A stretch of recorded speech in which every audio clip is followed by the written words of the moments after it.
Welcome to the Surviving to Thriving podcast, where we're dedicated to helping you break free from chronic inflammation and get your life back.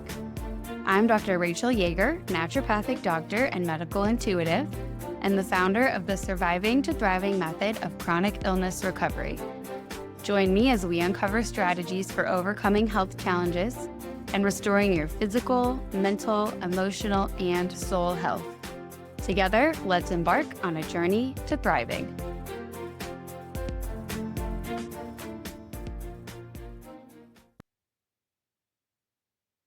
Okay, I want to talk about our relationship with our body today. And this is not what you think in terms of, we think about relationship with our body in context of feeling fit or usually losing weight. But we want to do this in a whole new light. This has nothing to do with that.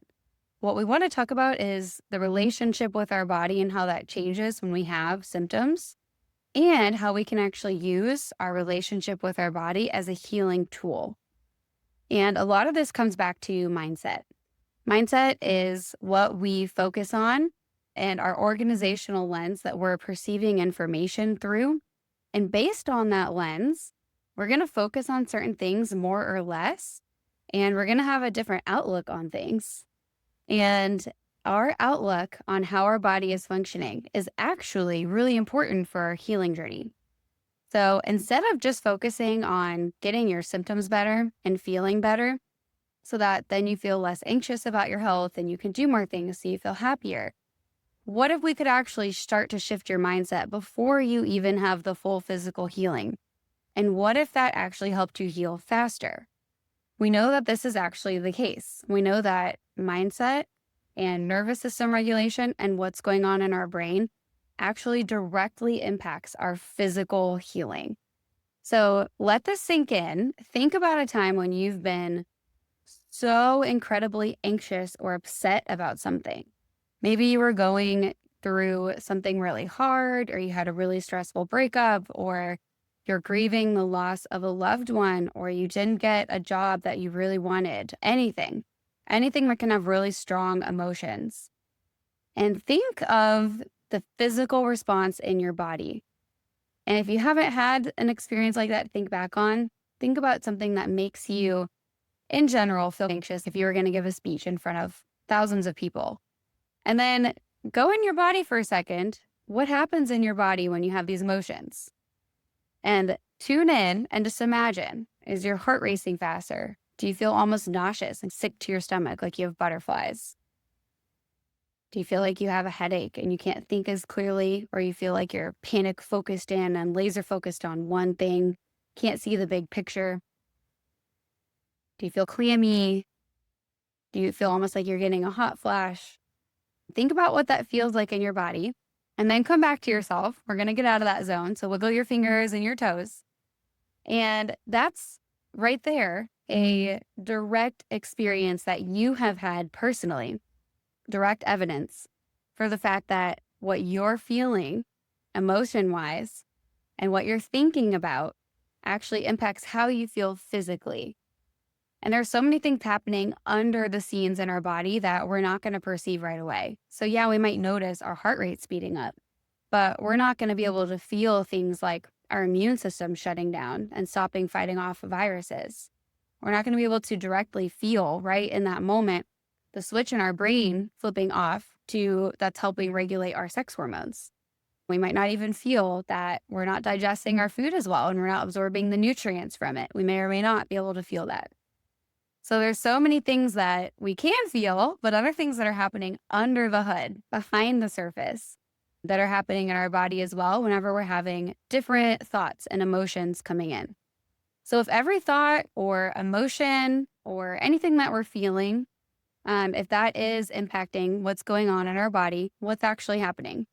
So we're having a cocktail of chemicals fire with every thought that spurs some kind of emotion. So behind every thought, there is going to be an emotion. I didn't get that job is the thought. And the emotion there might be sadness. I'm really missing this person. The emotion there might be grief. Whatever it is, our thoughts, our feelings, they're firing these chemical cocktails in our brain. These chemical cocktails are including our neurotransmitters, So we have things like calming, relaxing neurotransmitters like GABA, which helps us sleep at night. And during the day, it helps us feel calm and grounded and like we're not having panic. And then we have really excitatory neurotransmitters. So adrenaline is the most commonly known one. There are actually quite a few others that function similarly.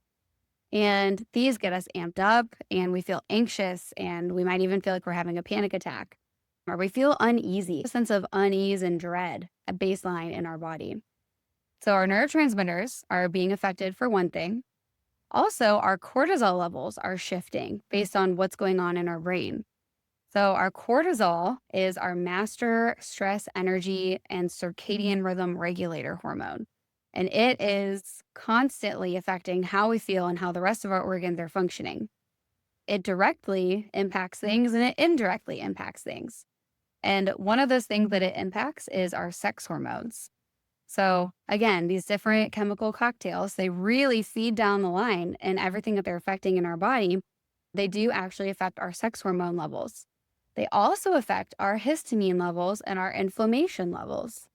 So we can get really high histamine and really high inflammation just from having a negative or stressful or bad feeling, thought, or emotion. So our bodies and our brains are incredible, and we have to give them a lot of credit for how intelligent and capable they are. So it's never going to be simple. It's never just going to be one quick magic pill to balance everything out. We're complex beings. You are complex. Your body is incredible, and it's doing so many complex things all the time.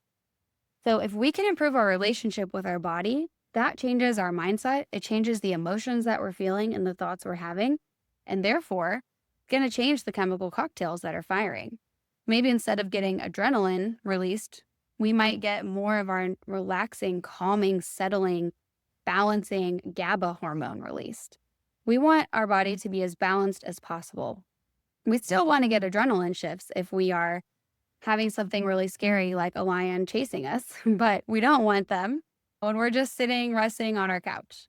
So when it comes to our relationship with our body, I think it's really important to call out that it's very common to feel betrayed by your body or like you have let your body down.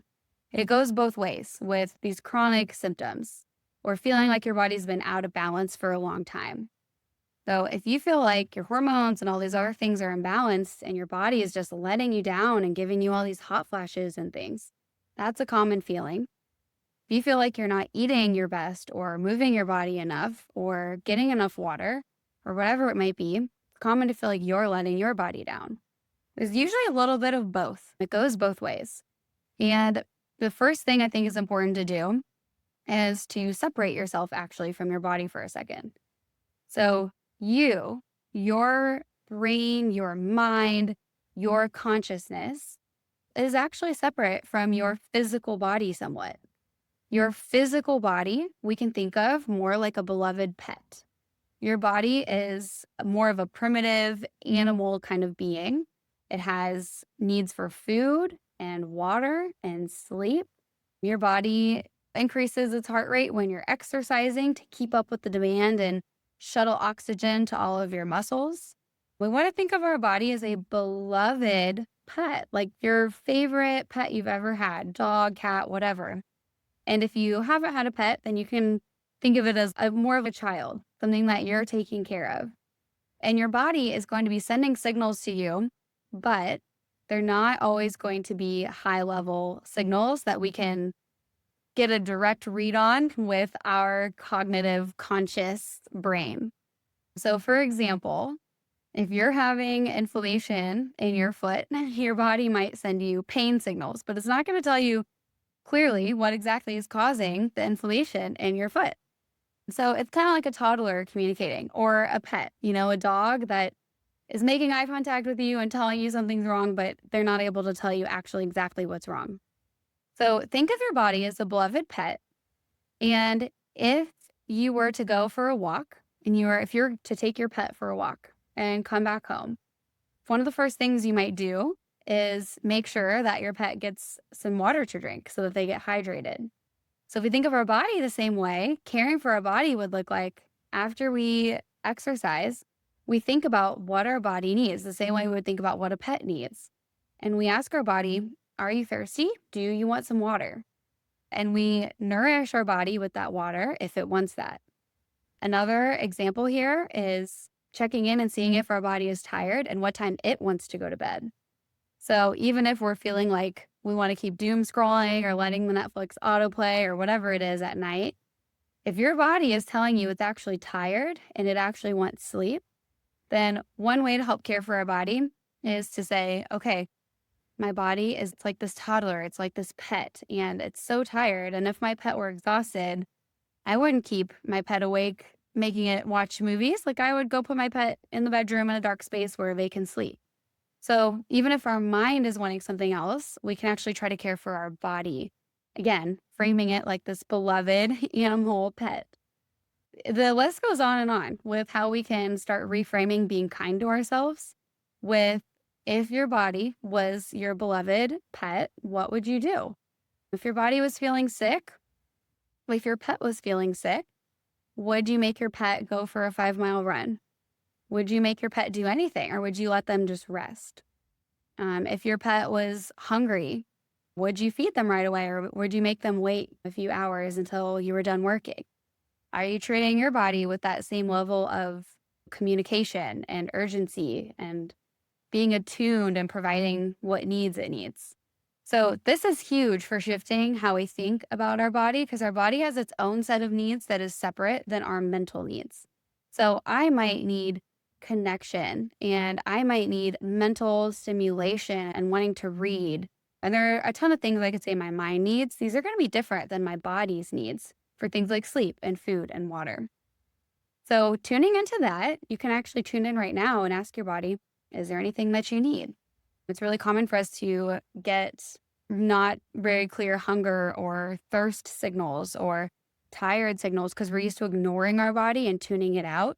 So you'll actually find when you start tuning in, you'll notice much more quickly when your body is cold or hot or when you want water, things like that.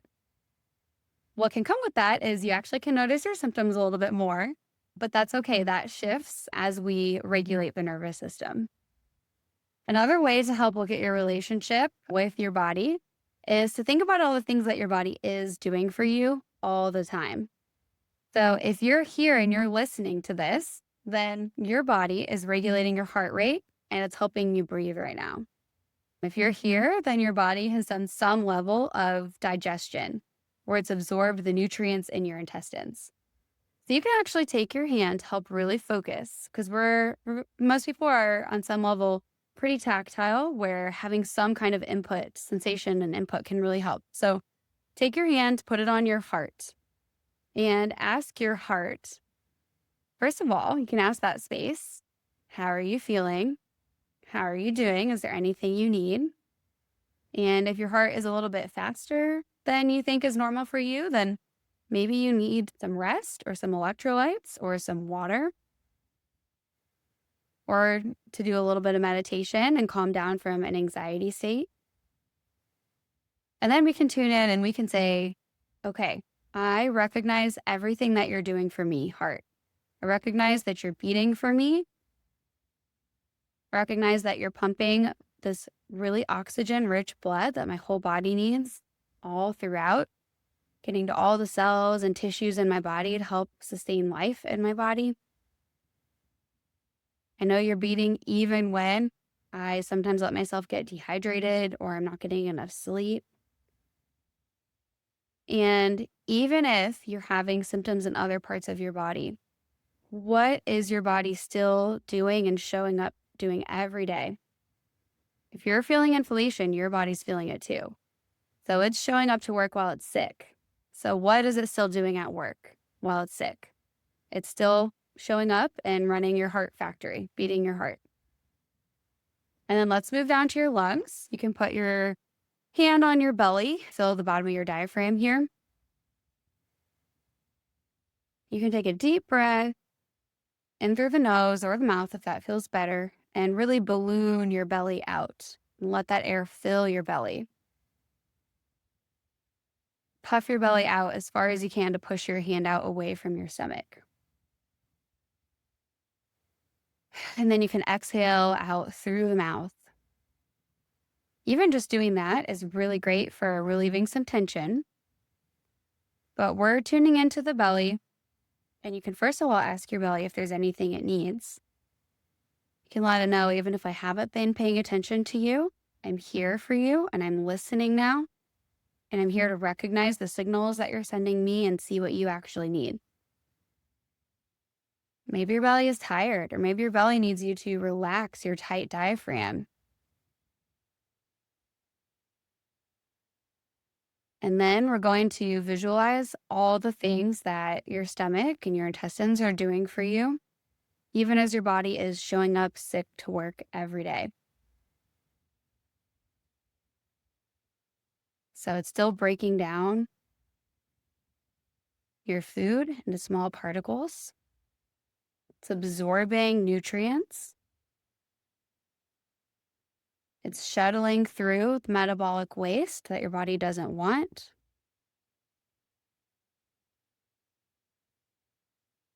Your intestines are making contractions that you sometimes feel, but usually we don't feel, that are moving things through.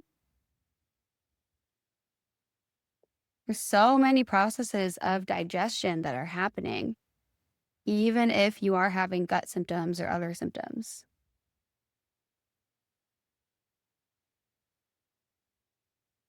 And then let's move to your arms or your legs. Focus on your limbs and the fact that they respond to the signals from your brain and they move. So you can grab things, you can walk, you can carry yourself. With whatever limbs you have, focus on those and what you can do. And even though I'm having all these symptoms, can you still pick up a fork? Can you still walk with your legs? And really send some love, some warmth to those parts of your body and thank them for what they're doing for you. And it's okay to still be frustrated at having symptoms and anything in your body that doesn't feel comfortable. Two things can be true. So even though your emotions are totally valid and it's okay to feel frustrated, at the same time, we can still feel gratitude for what is working right.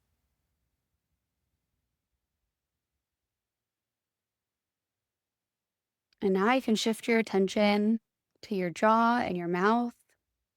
See if there's anything that it needs. Is your body having any muscle tension? Would it love a little massage on your jaw to help relax? Now tune into everything it's doing. Is your mouth moving so that you can eat or that you can talk and communicate with your loved ones?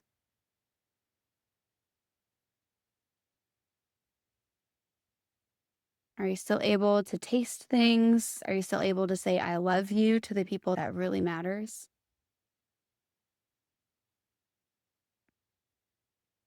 And picturing our body like a beloved pet that's showing up to work sick. Can we thank it for still doing this job and working even while it's sick?